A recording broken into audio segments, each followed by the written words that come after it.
Olá, empresários e futuros empreendedores. Meu nome é Jaqueline Matos e hoje eu vim falar com vocês a respeito de um tema um pouco controverso. Qual seria ele?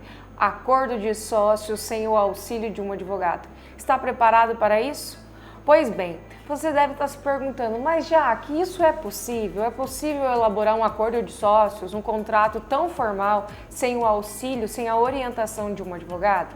A gente vai abordar algumas questões aqui. No final desse vídeo você vai ter condições e bastante técnicas para definir se você consegue elaborar o seu acordo de sócios sem um advogado.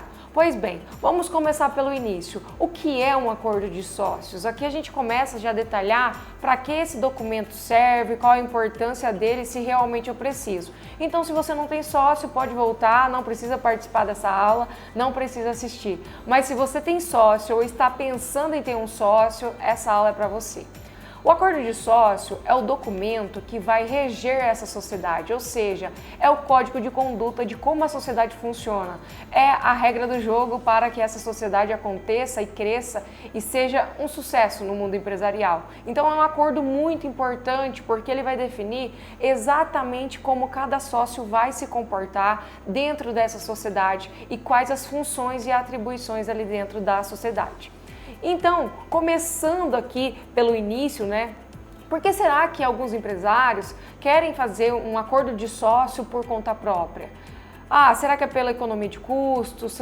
Será que é pela crença de que ele quer ter o controle sobre tudo e ele acha que ele dá conta de tudo? Porque muitos empresários têm isso, eu sou empresário, eu sou foda, eu conquisto o mundo, eu desbravo o mundo, eu consigo fazer qualquer coisa sozinha. Ou pode ser que ele acredite que um acordo de sócio seja um contrato simples, sem tantas formalidades, algo extremamente fácil de ser elaborado na prática. Mas a gente percebe que quando se trata de direito empresarial não é tão simples assim.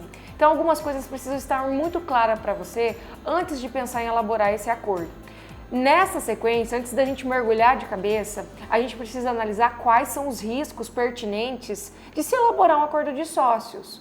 Aqui eu digo, você é empresário, elaborar o seu próprio acordo de sócios. Então pode ser que tenha conflitos legais, legislações aplicáveis de forma diferente. Por exemplo, no Brasil existem vários tipos de tipos societários, limitada, SA, sociedade de capital fechado ou aberto, SLU, que é a sociedade de capital unipessoal. Então existem vários tipos societários e cada tipo societário tem uma legislação diferente. Isso é muito importante você entender para que você não use legislações que não são aplicadas ao seu tipo de negócio. Outro conflito que pode acontecer e que se torna um risco é questões previstas no momento atual para o futuro também. Como que eu vou reorganizar minha empresa hoje? Como que eu vou distribuir esse trabalho com o meu sócio? E lá na frente, como isso vai se dar? Como isso vai acontecer? Mais à frente eu vou trazer aqui um exemplo para vocês de questões familiares. Então fique aqui porque isso é muito importante.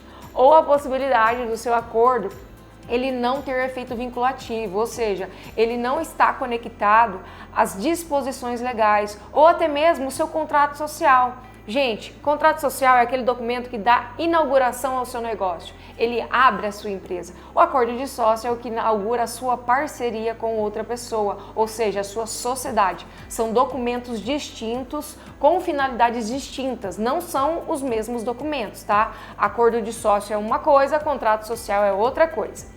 Pois bem, o que eu preciso saber, já que antes de elaborar o meu acordo de sócios? O que é importante que eu defina nesse acordo de sócio? Uma cláusula muito importante, gente, é sobre a entrada e a saída de sócios.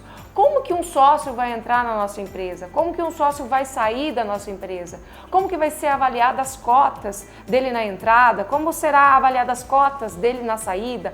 Como que será distribuída e diluída as participações entre cada sócio? Parece simples, mas na prática não é. Muitos sócios acabam discutindo e brigando quando existe uma entrada ou uma saída de sócios. A forma de avaliar o patrimônio, a forma de distribuir o patrimônio, a forma dos ativos que serão calculados, se vai utilizar um balanço de determinação ou um valor econômico para definir qual o valor dessa empresa. Então é uma cláusula muito importante. Tenha isso claro. Se for elaborar o seu acordo de sócio, essa cláusula precisa estar lá dentro do contrato. Outra questão que é muito importante é sobre a divisão de lucros. Isso também é algo discutido dentro do acordo de sócios. Você precisa distribuir isso lá dentro de uma forma honesta, verdadeira e que já foi conversada com os seus sócios, porque é algo que dá muito conflito no dia a dia. Então, se você está pensando em elaborar um acordo de sócios, não deixe de fora essa cláusula, porque ela vai trazer ali, além do lucro, a responsabilidade daquele sócio para que aquele lucro seja atingível, para que aquela meta que foi idealizada, pensada, instituída nesse acordo de sócios, ela possa verdadeiramente ser cumprida. Porque o que acontece? Muitas vezes você faz sociedade com uma pessoa que ela não tem o mesmo domínio que o teu, e esse é o melhor cenário. Porque se for para ter sociedade com alguém que faça o mesmo que você, não faz sentido, não soma. Então é bom você fazer sociedade com pessoas diferentes. Pessoas diferentes pensam diferente, agem diferente e têm perspectivas diferentes. Então a gente precisa alinhar isso para que não tenha conflitos, para que as situações empresariais elas aconteçam da melhor forma possível, sem gerar conflitos e, consequentemente, perda financeira para ambos os sócios, ou, em mais casos, quando tem vários sócios. Então, a gente precisa definir muito bem qual vai ser a retirada de cada sócio, qual vai ser a responsabilidade dele dentro da empresa. Então, se ele vai cuidar do setor comercial, do setor financeiro, se ele contrata pessoas, se ele demite pessoas, qual vai ser a estratégia que ambos os sócios vão tomar para o crescimento da empresa. Tudo isso precisa ser previsto dentro de um acordo de sócios, porque a gente sabe que na prática é uma das coisas que mais gera confusão. Outra questão é o plano de contingência. O que é isso, Jaque? É como eu posso pensar em situações futuras que pode de alguma forma gerar um problema no meu negócio, pode gerar uma situação de risco. Como que a gente consegue se proteger individualmente em relação a essa situação? Por isso que o plano de contingência é muito importante. Por exemplo, faleceu um sócio, o que vai ser feito? Eu posso trazer um membro dessa família, os herdeiros para trabalhar dentro desse negócio, a esposa, os filhos. Isso tem possibilidade?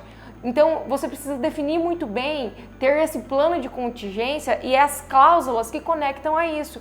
Por exemplo, se um sócio viola esse acordo, se um sócio começa a agir de má fé, começa a concorrer com a sua empresa, que de fato é de ambos, mas para ele faz mais sentido, em vez de ganhar 50%, começar a ganhar 100%.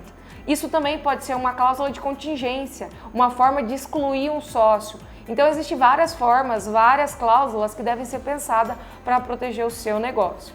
Além disso, gente, tenha em mente, cada sociedade é única, não existe uma empresa que é igual à outra. Então, o seu acordo de sócios precisa ser formatado para a sua sociedade.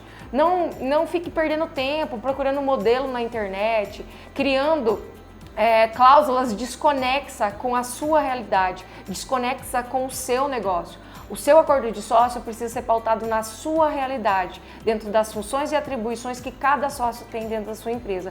Isso é muito importante. E claro, eu recomendo que você faça isso de forma orientada por um advogado especializado em direito empresarial ou direito societário, se for o caso. Porque o advogado é a pessoa que vai ser o responsável por aplicar a legislação àquele caso pertinente. Por exemplo, a minha empresa é uma sociedade limitada, então qual é a legislação aplicada para eu desenvolver o meu acordo de sócios aqui? O advogado é o especialista em não causar conflito legal, por isso que é tão importante elaborar o seu acordo de sócios com um advogado especialista. Outra questão é a atualização legal.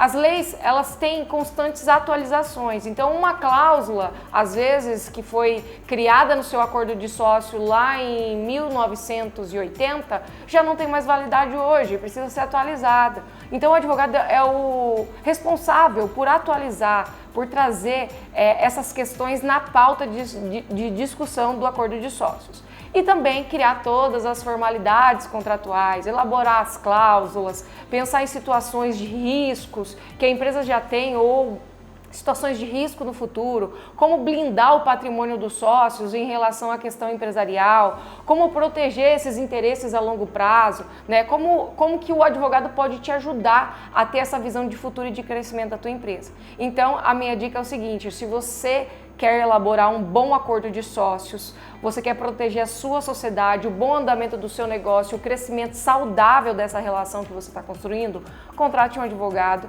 peça para ele elaborar um bom acordo de sócio para vocês, porque ele vai fazer inúmeras perguntas, tem todo um procedimento, todo um ritual para elaborar esse acordo, tá? Para proteger o seu negócio. Pense nisso com carinho, porque hoje no Brasil a gente percebe que em torno de 80% a 90% das empresas acabam quebrando ou falindo por questões societárias de briga entre sócios. Então não deixe isso acontecer com o seu negócio, invista num crescimento saudável e sustentável.